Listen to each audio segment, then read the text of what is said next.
60 שניות על קבלה, והפעם על קו האמצעי. מעשה בשני אנשים שרצו לעשות יחדיו סעודה. הראשון אמר שהוא יביא קמח ודגים ועוף, והשני אמר שהוא יביא מלח וחומץ ופלפל. ואז נעשתה ביניהם מחלוקת, וכל אחד החליט לעשות סעודה בנפרד.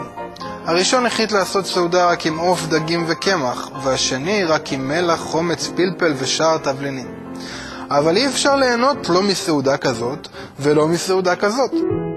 ולכן לא הייתה להם ברירה, והיו חייבים לעשות שלום ביניהם ולעשות ביחד סעודה אחת שלמה שממנה שניהם יוכלו ליהנות. כך גם בין הבורא והנברא. מהרצון להשפיע של הבורא לא ניתן לעשות דבר, וגם הרצון לקבל של הנברא לא מועיל לכלום. רק בחיבור הנכון ביניהם יחד, בקו אמצעי, אפשר להגיע למטרת הבריאה. הסוף.